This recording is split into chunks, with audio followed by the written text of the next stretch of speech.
para sa akin is opportunity na rin na I become the president of this community. Dati, isa lang akong tricycle driver. Mahiyain ako. As a president of this kind of community is very hard for us. Biruin mo, malalaki na kayo nakikita dito.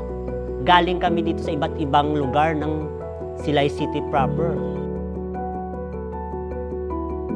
I believe and I will thankful to God because of the people of this community always support us. That's why the program of this community was implemented early, stronger, at lalong tumitibay kami dito as one community.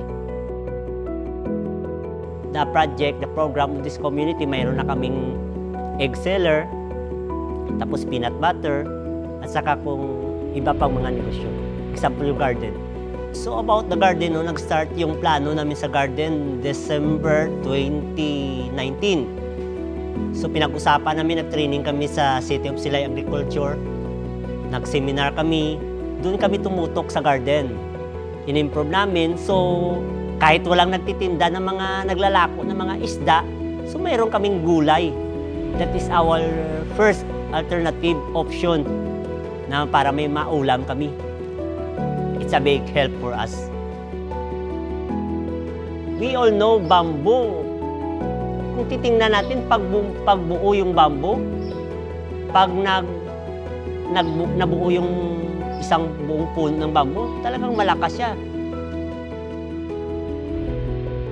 Kung natatandaan nyo, may dumaan na bagyo dito sa Western Visayas, most especially Negros Occidental, yung bagyong Odette. So, sa buong 86 houses dito, plus ang community namin, hindi namin nakita na mayroong sira.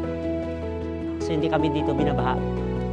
Hindi dati, pag umuulan, gumigising ako, tinitingnan, baka tumaas na yung tubig, baka nalubog namin sa baha. Pero dito, hindi na.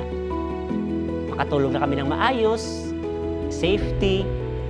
Tingnan natin, so, yung future ng community yung tinitingnan namin. Kasi yung palagi kong sinasabi, ang makabenepisyo ito yung mga anak namin sa bandang huli.